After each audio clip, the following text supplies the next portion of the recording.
Bapak Ibu, kaula muda yang Tuhan kasihi, kita akan mendengarkan firman Tuhan. Marilah kita terlebih dahulu berdoa. Kasih karunia dan damai sejahtera yang dari Allah Bapa dan dari anaknya Yesus Kristus menyertai hati dan pikiranmu. Amin. Firman Tuhan dari Injil Matius pasal 6 ayat 9. Karena itu berdoalah demikian. Bapa kami yang di sorga, dikuduskanlah namamu. Demikian firman Tuhan. Pernahkah saudara mendengar nama seseorang yang langsung memberi kesan tertentu? Misalnya mendengar nama seorang pahlawan, hati kita langsung penuh hormat karena mengenali keberanian dan pengorbanannya. Sebaliknya, mendengar nama seorang penjahat besar, kita mungkin merasa jijik atau takut. Nama seseorang bukan sekedar identitas, tetapi mewakili siapa dia dan apa yang telah dilakukannya.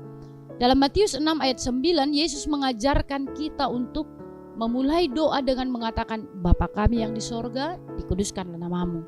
Kalimat ini penuh makna. Di satu sisi kita diajak untuk menyadari keintiman hubungan kita dengan Allah sebagai Bapa. Di sisi lain kita diajak untuk mengingat bahwa nama Allah adalah kudus, agung, dan layak dihormati. Tetapi apa artinya bagi kita untuk menguduskan nama Tuhan? Bagaimana kita memastikan bahwa hidup kita benar-benar memuliakan namanya? Ketika Yesus mengajarkan murid-muridnya untuk berdoa dengan frasa dikuduskanlah namamu, ini bukan hanya sebuah pujian, tetapi juga sebuah panggilan. Kita dipanggil untuk hidup sedemikian rupa sehingga nama Tuhan dimuliakan melalui hidup kita. Mari kita renungkan beberapa aspek penting dari ayat ini. Yang pertama, Allah sebagai Bapa yang dekat dan kudus. Yesus memulai doa ini dengan mengajarkan kita untuk memanggil Allah sebagai Bapa kami. Sebagai anak-anak Allah, kita memiliki hak istimewa untuk mendekatinya dengan keintiman dan kasih.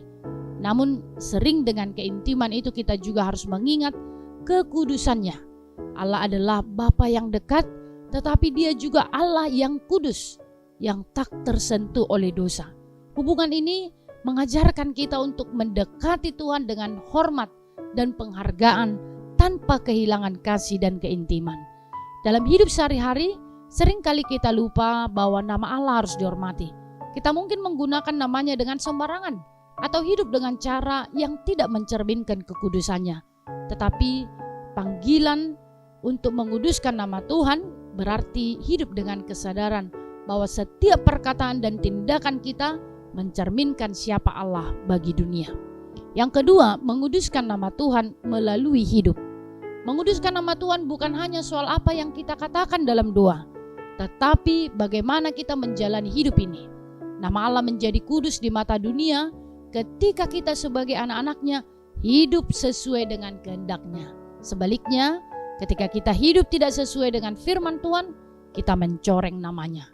Misalnya dalam keluarga, anak-anak membawa nama keluarganya. Ketika mereka hidup dengan baik, nama keluarga itu dihormati.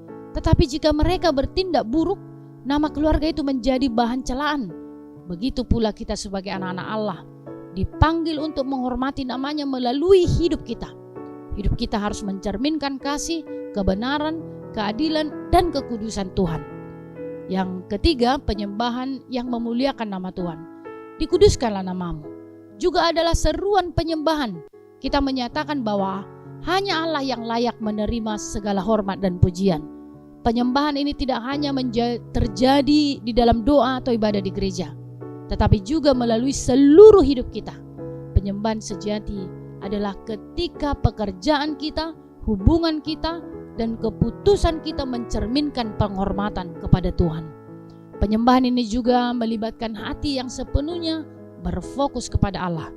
Ketika kita menyembah Tuhan dengan hati yang tulus, kita memuliakan namanya di hadapan dunia. Penyembahan bukan hanya soal nyanyian, tetapi tentang sikap hati yang menempatkan Allah sebagai yang utama dalam segala hal. 4. Hidup dalam kekudusan untuk memuliakan Tuhan. Menguduskan nama Tuhan berarti hidup dalam kekudusan.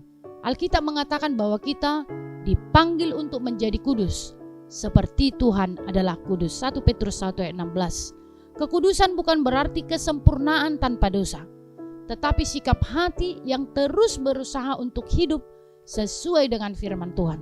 Kekudusan berarti meninggalkan dosa, menolak kompromi dengan dunia, dan hidup sebagai terang di tengah kegelapan. Namun, kita tidak dapat menghidupi kekudusan ini dengan kekuatan kita sendiri. Kita membutuhkan Roh Kudus untuk memimpin, membimbing, dan menguatkan kita. Melalui kekuatannya, kita akan dapat hidup dengan cara yang memuliakan Tuhan dan menguduskan namanya. Bapak Ibu kaula muda yang Tuhan kasihi, nama Tuhan adalah kudus dan layak untuk dihormati. Melalui doa Bapa kami, Yesus mengajarkan kita untuk memulai setiap doa dengan memuliakan Allah dan mengakui kekudusan namanya. Namun lebih dari itu, kita dipanggil untuk menjadikan hidup kita sebagai persembahan yang kudus bagi Tuhan, sehingga namanya dimuliakan di bumi. Amin. Selamat beraktivitas. Tuhan Yesus memberkati.